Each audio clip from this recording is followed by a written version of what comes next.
Welcome along to Lorna Páirce here on WLR. It's Tomás McCarthy here till 7 o'clock, and hope you're all keeping safe and well. Coming up over the next hour, Waterford hurling boss Liam Cahill on his frustration with the delayed inter-county training and why alarm bells are ringing before the All-Ireland final against Limerick.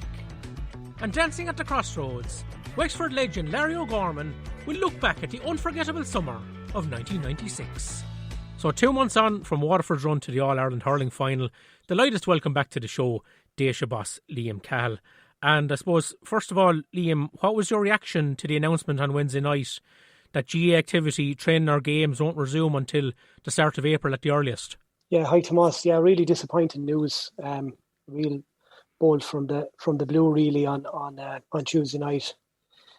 To hear that news, something that we didn't envisage coming at all. Actually, if we were to believe other little snippets we were getting from feedback from Croke Park and from the media, that things were progressing nicely, and that maybe an earlier time frame was even predicted, that there was an appetite there to really kick on and try get back to the fields and get back to playing, league hurling fairly soon. But all that seems to have changed again, and it's really disappointing.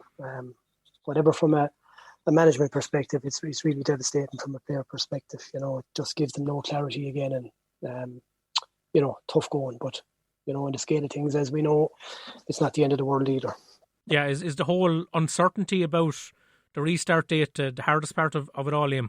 Yeah, that's basically it. Absolutely, that's the hardest part. And I suppose leaving GA aside, I think the whole inconsistency around where we're going in an overall perspective, leaving GA and sport aside, is really, really frustrating to people. And I think there has to be some sort of a pathway or a distinctive way of trying to work our way through this, defined very, very soon. And we're really going to have to depend on our government to step up to the mark, really, because at the moment they've really been found wanting in their inconsistency in what information they're relaying to people. I suppose, Liam, there's been no firm decision made by the GA just yet on how this delay will impact the season overall. What are your initial thoughts on how 2021 should play out? Yeah, well, I think first off, Tomás, I think to date, the GA have always stated that they're going to strictly adhere to the government health guidelines, and they've been true to their word on that. And it's hard to get everything right, but I think they played a blinder towards the end of last year, and right through the year actually getting the majority of our club championships played, and obviously the inter-county scene out completely was a massive achievement. But I think again that the concern here is the elite status bracket. Again, we weren't aware, and well, I for one wasn't aware that had been taken away. The way it has so dramatically and so quickly on Tuesday night. So it throws the whole championship and the whole structure of the championship up in the air, really. But I don't know, Tomás. It's a real headache now for the GA. I know, and I know their hands are tied in a lot of respects, because obviously they are governed by the health authorities and what they say. But it's going to take a lot of manoeuvre now to get a structured championship in place, and it really looks like now that it's going to be well into the summer before we'll actually get back to the fields of play. And if that's the case, then it all depends on what levels lockdown are at, whether we can go with club or county first. But I just don't know, Tomás. It's a minefield really at the moment to not be able to give you a straight answer, to be honest. Yeah. I think the Taoiseach was speaking recently, Liam, and he expects G activity maybe to resume once the numbers go down to a much lower level. And I suppose this is a much different situation from what we experienced maybe towards the tail end of last year when the championship did go ahead. For yourself, Liam, how are you finding this lockdown at the start of 2021 compared to the one we had last March? Yeah, it's deja vu, really. It's back to the same.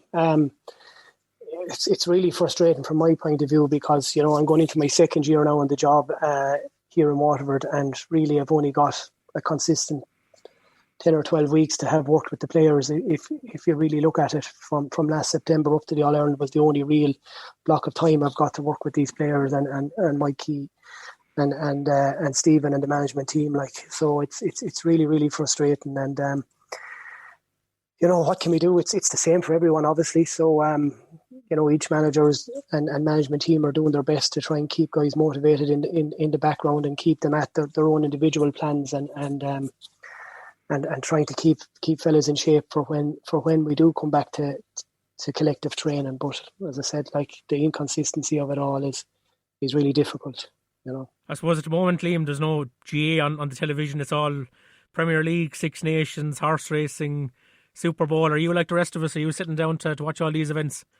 Sure, yes, I am. When you're a sports fan, you'll watch anything that's on, and it also is quite frustrating, obviously, when you look at it and you see other sports being able to play, like, and again, the elite bracket is something that is up for debate. People outside of the GAA would say you don't fall under that remit, but it seems very, very strange that the government can allow us as GAA, players and management to fulfil a championship towards the back end of the year under the elite status, and then suddenly just pull the carpet from under your feet. It just really, really doesn't make sense, and you just feel, I suppose, Tomas, you feel a little bit used in a way, because let's be honest, everybody will admit that the GAA championship towards the back end of the year give people of all ages a brilliant lift, and it really got us through that particular lockdown. And I know you've stated earlier that numbers have to come down, but I stand to be corrected on this, but I think numbers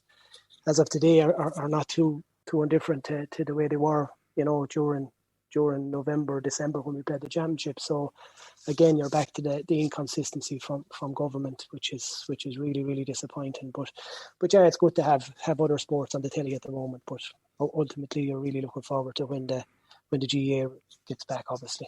Yeah, I think the Ballysaggart chairman Seamus Carney said before the All Ireland that the hurling was like a medicine, for the elderly people, especially during those winter months. Liam, and like, I'm sure like the players and yourself are mad to get back out in the grass. How often are you meeting with the players at the moment? Obviously in an online environment like this.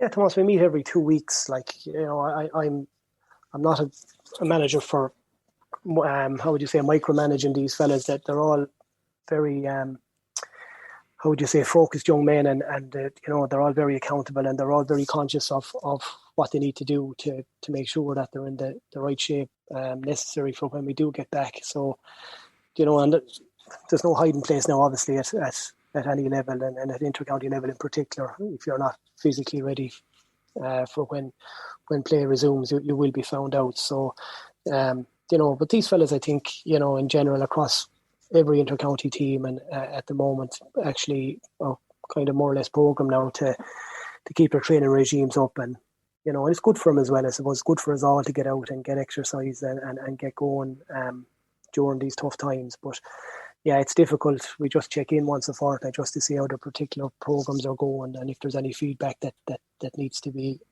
looked at and addressed, Tomas. So other than that, there's nothing really else we can do, from that perspective. Can you give us an idea, Liam, of what kind of work the players are doing during this lockdown? Yeah, of course. Yeah, no.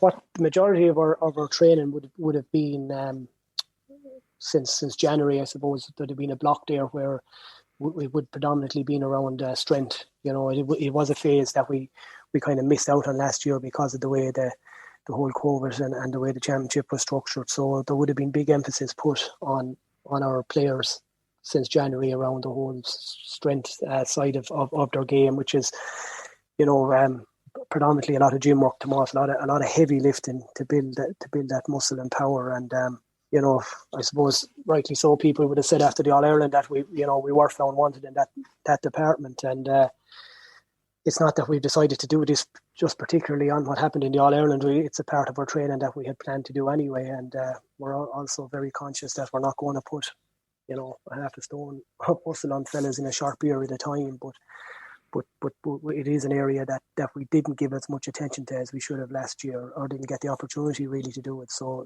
that's the phase we're in at the moment, and the players are working harder behind the scenes on that side of it, and that'll change then up to up to the running and the aerobic side of it, and then hopefully when we get back in the field, we'll start pulling it all together and start trying to put a proper training structure around having us ready for when we get back out onto the field to play matches. We love Waterford. We are WLR. Well, you can hear more from Waterford hurling manager Liam Cahill in part 2 of Lorna Porca. Now you're hurling. Lorna Porca with Tomás McCarthy on WLR.